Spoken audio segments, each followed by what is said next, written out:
This is Boston Jimmie here from Stogie Press. I'm sitting here with Felix Assouline, and I don't know how many of you know who Felix is or know his brand, but I was introduced to his brand the first time a few months ago at one of my local shops by his new rep, Heather Callahan, and I was blown away. And you saw some of the reviews I did on it. So, Felix, talk about what are we smoking right now? We're smoking Eagle Blue. Eagle Blue. Yes, we came out with 5 different cigars this year. This is 2 new Egos, actually 3 new Egos. The Eagle Blue, the Eagle White, and the Eagle Gold. So they come in box press that you're smoking, and the round also, so different sizes.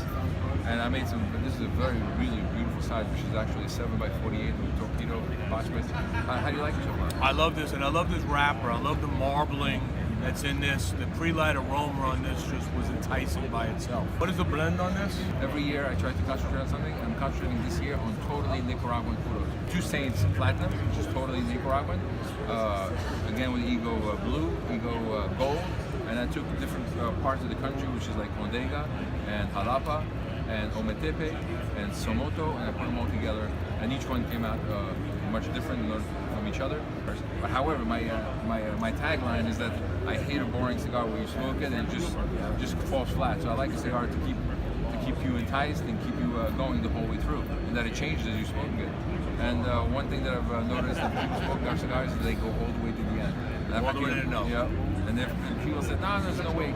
One gentleman said, there's no way this is possible. I said, okay, no problem. So I gave him the cigar, he smoked it, and he took a Havana Sunrise, which we made, and he smoked it all the way to the tip, where he had to ask the gentleman, the owner, to give him a toothpick so he could finish it. So you're focusing now, like you said, on Nicaragua. Nicaragua suddenly has an uprising. Yes. How did that all affect your thought on what we're doing? Well, it didn't affect my thoughts on Nicaragua. I love the country. I think it's a great country. I love the people. In fact, my last factory was in Honduras, and when I sold everything and I took off for a while, when I came back, I actually came through Managua, and I was going to drive through Nicaragua, go to Los Manos, which is the Honduran border, go to Honduras, where I had a factory in Danlí and opened it there. But I had some friends in Esteli, which I stopped in the middle to say hello to. They said, no, you don't have to go there, come, stay here with us. And then we found the factory, we bought it, and we started making cigars. Again, but we have a lot of land, thank God, in Honduras, which we've had for over 12 years. And we're growing tobacco from Hamastron, which we made a few cigars total. Like, for example, the cigar that you have behind you, which is I'm going to show you, and I don't know if you've heard of it. This is called the Eagle Black Dark Lord. It comes in 12 different coffins, 2 trays, and it's a heavy cigar.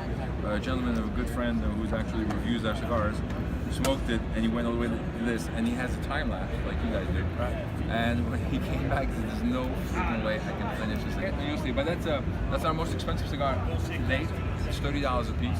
Okay. And our range of cigars starts from about $4 or $5 all the way up. So we have a range of cigars and of different blends, and all our blends are different. I'm sure you've smoked some of ours. Yes, I have reviewed some of them. Yep. Yeah, so you can't smoke one of our cigars and say, oh, this came from this factory. Each cigar, and you know, the reason I did that, because when I first started this business, which I was in retail and wholesale and distribution and everything else, and I finally said, you know what, I got to put my money where my mouth is.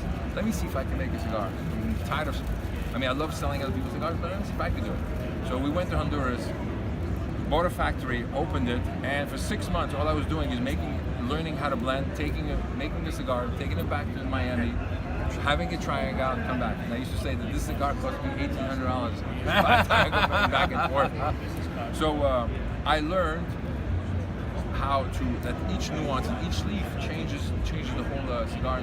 And you know, so I had some friends that had factories there, and they were making fun of me. It's like, you have all these people working on everything else, and it's costing you an arm and a leg.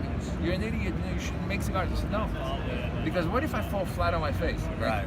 I'm going to have hundreds of thousands of cigars that I can't sell. If I don't like them, I'm not even going to smoke them myself. But if I fall flat on my face, I have a great cigar. I have great cigars to smoke for the rest of my life.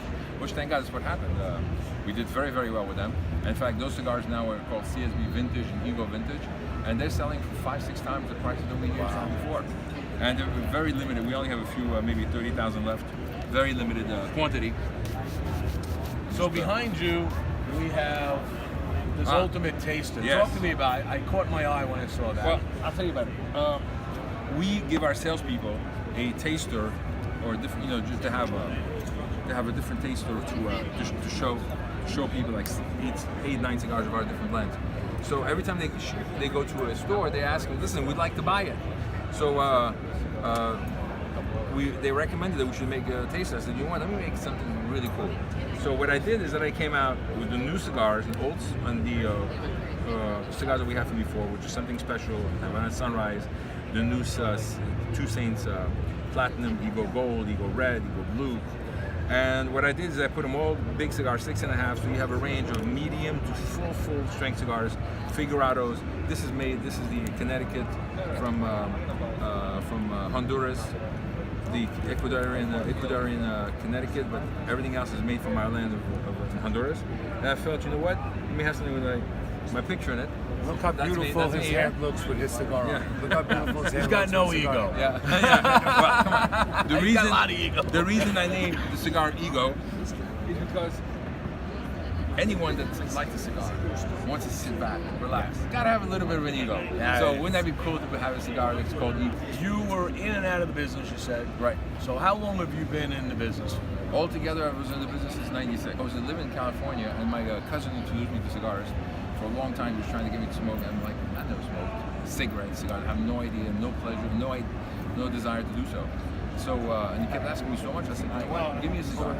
If I smoke and I like it, fine. If I don't like it, forget it.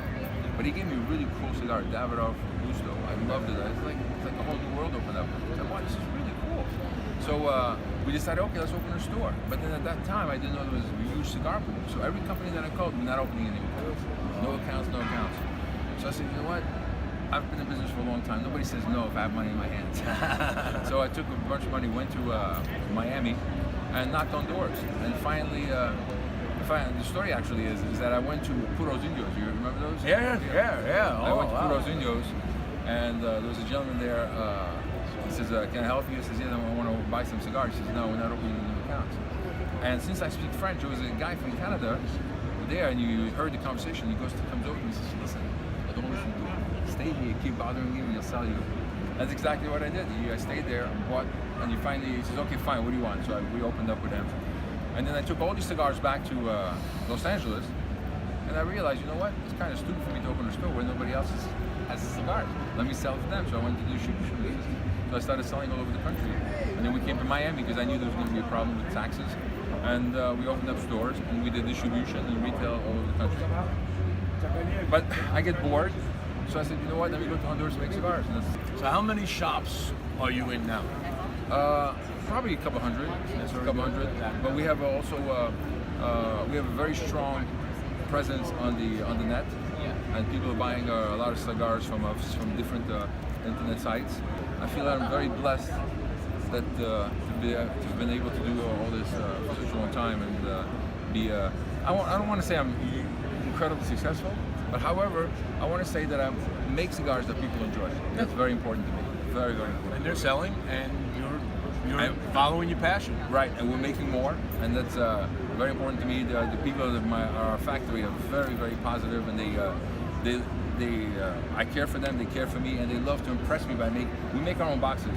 So they try to feel like, do you mind if we make a different design? And I said, let's try it. They wanted to make handmade wood ashtrays, and we did that, and they sold very well.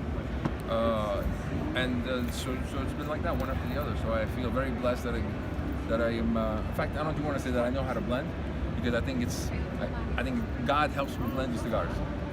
Because well, this one I can tell you right now, getting a nice cherry note in it in the front end, little background of spice, very smooth on the retro. It's not burning your nose, not on a heavy pepper. I can tell it's a well-aged wrapper. Right. Now the thing is, I know it's a strong cigar, but you don't feel it. No. Because you're enjoying it.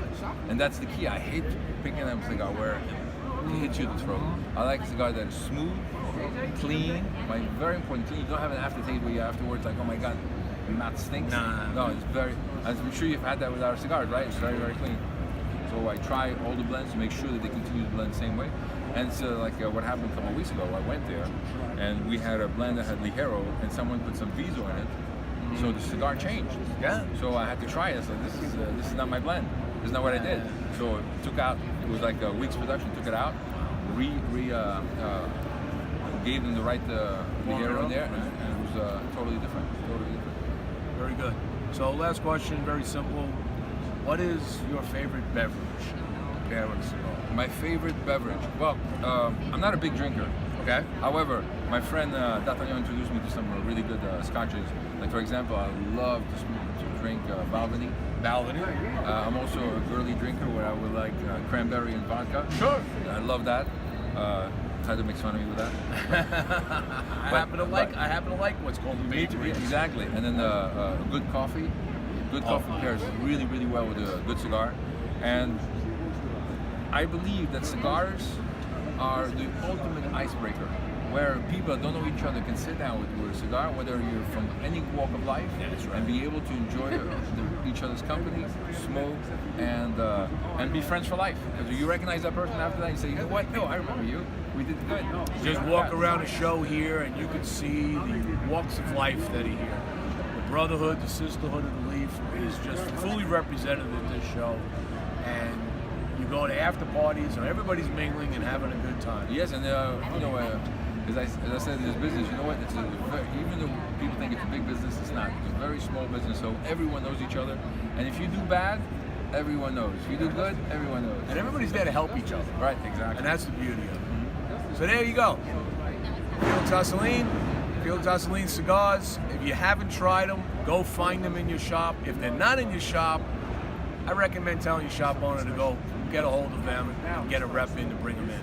And your shop owner's gonna appreciate it, and you will too. Felix Assouline Cigars. This is Boston Jimmie out. Stogie Press. Peace. Thank you so much, my friend. Thank you very much.